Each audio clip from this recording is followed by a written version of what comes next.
The Honourable David Parker.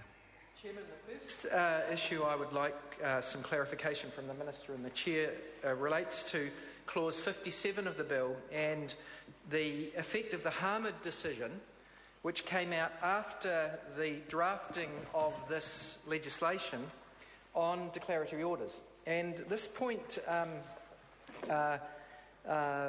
became unclear to me when I heard a address from Charles Chevelle when the committee stage of the bill was in process during the last session of Parliament, when he asked, well, what is the proper role for declaratory orders? Now, we heard from the Minister in earlier stages in the debate that a declaratory order, which is where the police might want to carry out some activity which isn't specifically able to be authorised through a warrant because it might not have been of a technology that was thought of at the time when this legislation was passed, they could go to the court and seek a declaratory order, which is a statement by a judge that he or she is satisfied that the use of the device specified in the order is in the circumstances reasonable and lawful, to paraphrase the section.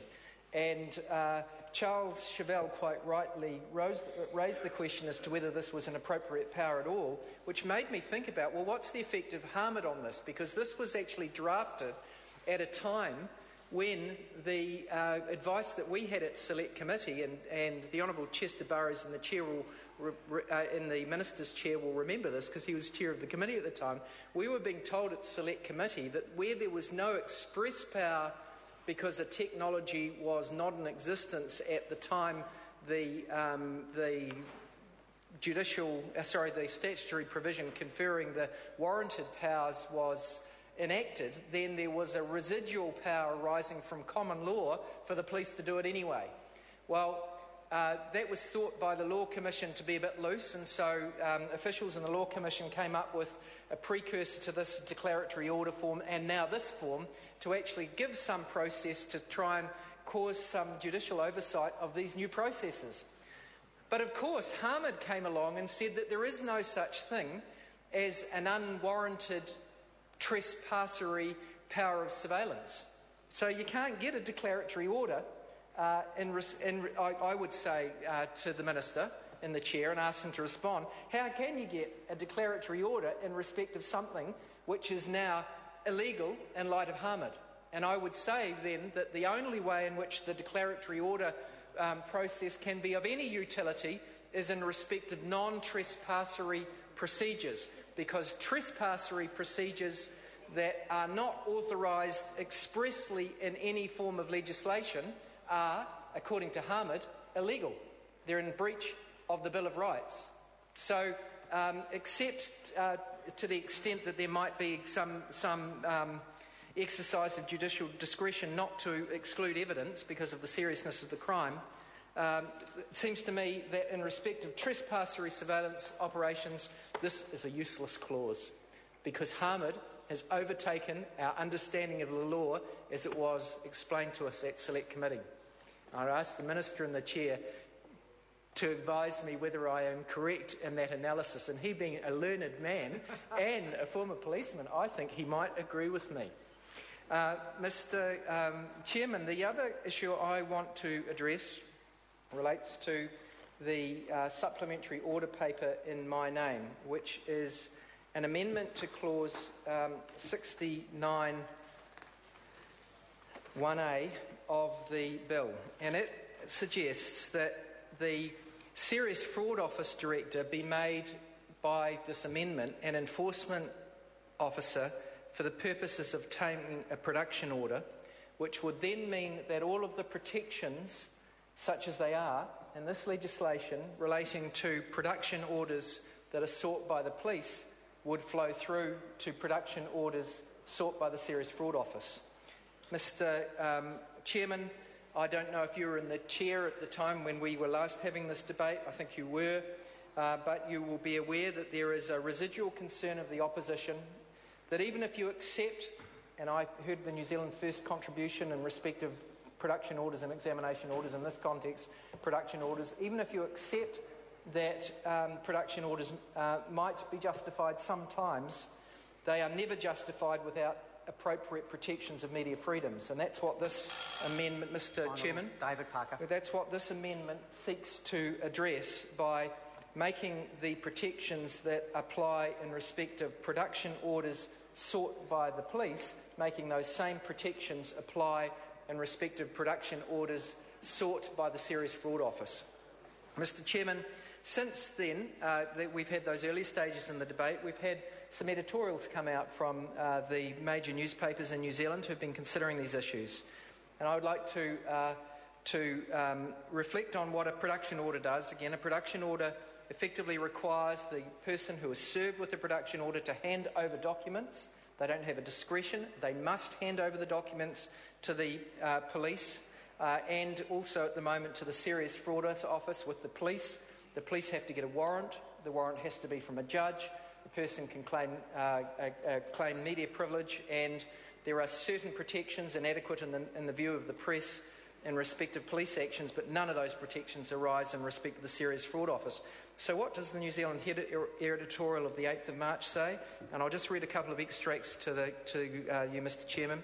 The rights of reporters to protect confidential sources will be seriously restricted. So they're saying that this legislation, if passed, seriously restricts the ability of the press to protect their sources, and I think we in this House should be worried about this. Then they refer to the fact that it is proposed that when media invoke what that essential right, which lawmakers call a privilege, here they're talking about media privilege, a High Court judge will decide whether they can withhold identifying material. As the media note, worse, media must first surrender the material to the police, who will be able to make copies of it and supply it to the High Court for the judge to decide whether the police can make use of that material. The Minister can clarify for me whether the effect of the Minister's amendments is to make it a requirement that those materials must be held in a secure place before the judge reviews the claim to privilege. But even then, the newspapers make the point that you're trusting the police not to copy the information on the way past, and you're also trusting the media to know their rights, and they won't all know their rights to demand that that information be secured in the meantime. The media then make a wider point, and they say powers of search, seizure and surveillance are necessary tools of law enforcement, but they need to be carefully balanced with civil liberties. The bill strikes a fair balance for the most part, requiring external authorisation before any agency's officers can search private property or set up surveillance devices. Examination orders and production orders are the same, are more disturbing. Professionals providing personal services may be content to be relieved of a duty of confidentiality sometimes, but news media serve a public interest, and if informants cannot be protected at times, their concerns may not come to light.